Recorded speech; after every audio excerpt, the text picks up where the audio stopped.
বাংলাদেশের ফুটবলে আবারও নতুন আশার খবর। এবার বাংলাদেশের হয়ে খেলবেন জিদান। প্রবাসী ফুটবলারদের দলে টানার উদ্যোগ আরও জোরদার করেছে বাফুফে। আর সেই তালিকায় এবার যোগ হচ্ছে নতুন নাম জিদান ইউসুফ। এর আগে রোনান সুলিভান, ডিকলান সুলিভান, ইব্রাহিম নাওয়াজদের মতো ফুটবলারদের নিয়ে আসা হয়েছিল বাংলাদেশে। আর ফলাফল, দক্ষিণ এশিয়া সাফ অনূর্ধ্ব-20 চ্যাম্পিয়ন বাংলাদেশ।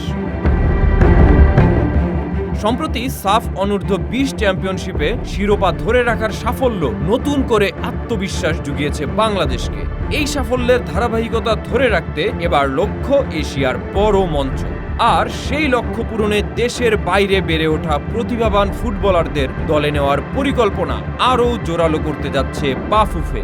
বাফুফের সহসভাপতি ফাহাদ করিম জানিয়েছেন, যুক্তরাজ্য প্রবাসী দুই তরুণ ফুটবলার অ্যাডাম আব্বাস এবং জিদান ইউসুফ বাংলাদেশের হয়ে খেলতে আগ্রহ প্রকাশ করেছেন।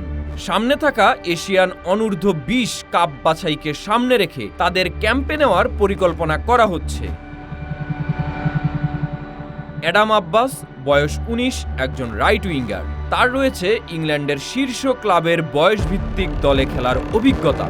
ম্যানচেস্টার ইউনাইটেড যুব একাডেমিতে অনুশীলনের পর তিনি বার্নলি অনূর্ধ্ব-18 দলের হয়ে খেলেছেন। তার পাসপোর্ট প্রক্রিয়া এখনও চলমান, তবে দ্রুত শেষ হওয়ার আশা করা হচ্ছে। অন্যদিকে জিদান ইউসুফ বয়স মাত্র 18, একজন সেন্টার ব্যাক। লন্ডনে জন্ম নেওয়া 6 ফুট 4 ইঞ্চির এই লম্বা ডিফেন্ডার ইতোমধ্যে বাংলাদেশে আসার সব প্রস্তুতি সম্পন্ন করেছেন।